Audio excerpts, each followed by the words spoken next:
Una vez que se ha producido la formación del cigoto por la unión de los dos gametos óvulo-espermatozoide en la fecundación, arranca el desarrollo embrionario hasta que se produce el nacimiento del individuo o por eclosión, en el caso de los ovíparos, o salida del huevo, o por parto, salida del aparato reproductor femenino, en el caso de los vivíparos. Estos términos, ovíparos y víparos, vienen de aplicar el criterio de la retención del embrión. Esto significa que existen una serie de estructuras que lo que hacen es proteger y nutrir a este embrión durante su desarrollo. La inmensa mayoría de los animales son ovíparos, es decir, desarrollan una estructura que se denomina huevo, dentro de la cual se produce el desarrollo embrionario. Los vivíparos, en cambio, este desarrollo lo realizan dentro del aparato reproductor de la hembra, en estructuras incluso ideadas para ello, como el útero. Luego existe un caso intermedio que sería el de los ovíparos. Los ovovivíparos en realidad son ovíparos, lo que ocurre es que los huevos quedan retenidos dentro del aparato reproductor de la hembra y en el momento de la eclosión de estos huevos se produce la salida también del organismo de la hembra. Por tanto, aparentemente paren las crías vivas, aunque sigue teniendo una estructura que es el huevo. Cuando hablamos de los tipos de óvulos y por tanto de huevos, se puede establecer en virtud de la cantidad de vitelo, es decir, de la cantidad de sustancias de reservas que puedan contener su citoplasma, los siguientes tipos de óvulos. Así, por ejemplo, los isolicitos serían aquellos óvulos que contienen una cantidad moderada, pequeña, de este vitelo. Los heterocitos ya tienen una cantidad que podemos considerar mayor o intermedia con respecto a los telocitos, que son los que tienen una gran cantidad de vitelo, hasta tal punto que el citoplasma queda reducido a lo que se llama el polo germinativo y el vitelo quedaría en lo que se denomina el polo vegetativo. Luego tenemos un cuarto tipo de óvulo que sería el centrolicito, en la cual vemos que el vitelo se queda acumulado en la parte central. Los isolicitos son propios de vivíparos como los mamíferos y de organismos también como equinodermos, mientras que los heterocitos ya aparecen en organismos ya como los muchos invertebrados, etcétera. Los centrolicitos es típico de los insectos y los telolicitos, que tienen gran cantidad de vitelo, estarían sobre todo en aves y reptiles, en las cuales tienen un desarrollo embrionario bastante largo dentro del huevo y por tanto necesitan gran cantidad de estas sustancias de reserva. Vamos a describir ahora las diferentes fases que tiene el desarrollo embrionario.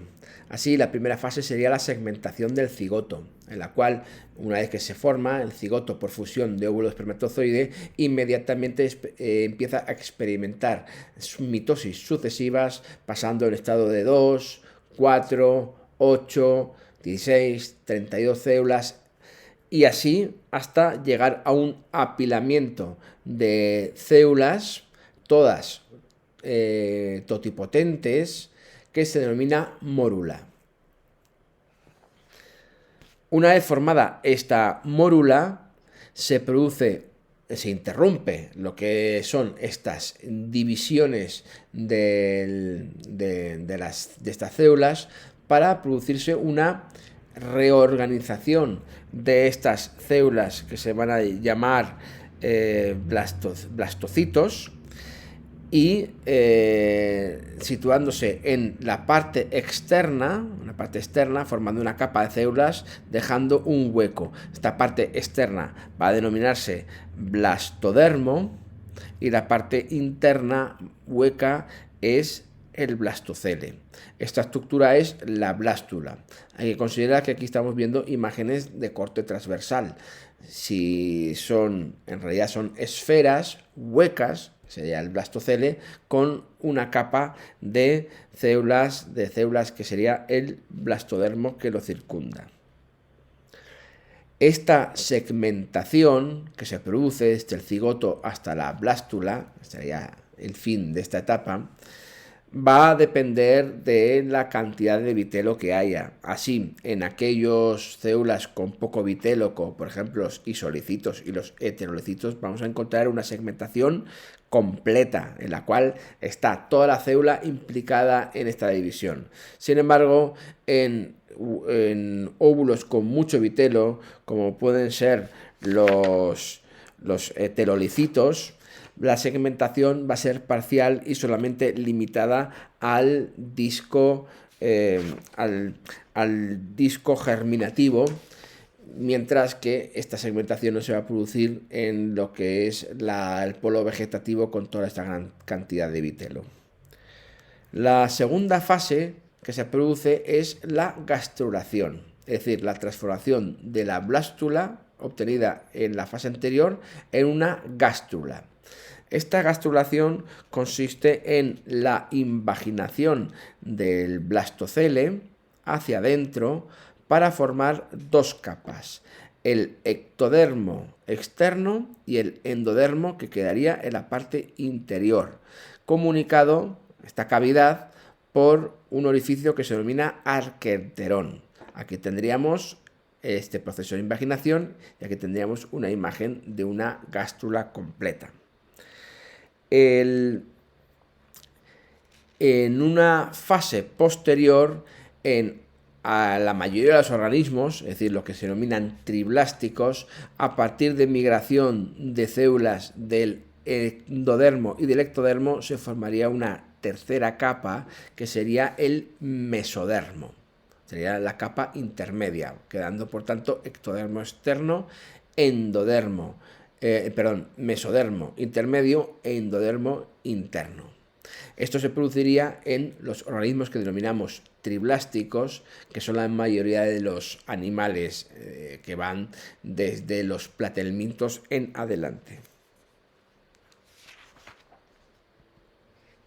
La organización de estas capas embrionarias va a ser muy importante porque en la tercera fase, la más larga y la más compleja, que es la de la organogénesis, es decir, la transformación de estas células, de estas capas en los distintos órganos de los diferentes aparatos y sistemas que hay en un organismo animal, en esta fase lo que vemos es que cada una de estas tres capas embrionarias van a generar diferentes órganos y estructuras del organismo.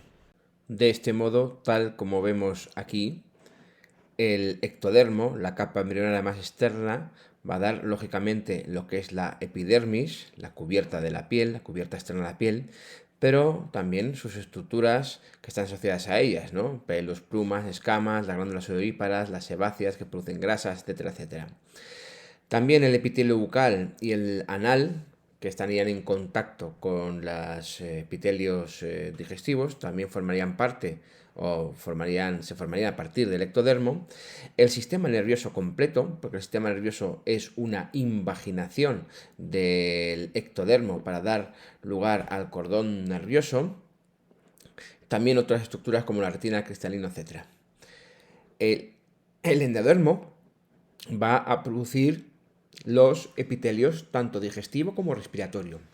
El respiratorio hay que recordar que es una expansión interna de la faringe que forma parte también del aparato digestivo. También estarían las glándulas anejas digestivas, la vejiga urinaria y la uretra. El resto de órganos por tanto, provendrían del mesodermo, esa capa intermedia, es decir, la dermis de la piel y ya todos los tejidos conjuntivos, sangre, los sistemas óseo-muscular, es decir, todos los aparatos y sistemas que están formados a partir de los tejidos conectivos, etcétera, etcétera. Luego, el blastoporo de la grástula originaría la boca o el ano. Si origina la boca, estamos hablando de los animales que se llaman protóstomos. Y ahí estarían incluidos los moluscos, todos los artrópodos, los anélidos, etc. Aquellos en los cuales el blastoporo resulta ser el ano, luego la boca se abriría en la parte opuesta, son los que se llaman animales deuteróstomos, que son los equinodermos y los vertebrados. El arqueopterón resulta, por tanto, en las cavidades gástrica e intestinal, es decir, del aparato digestivo.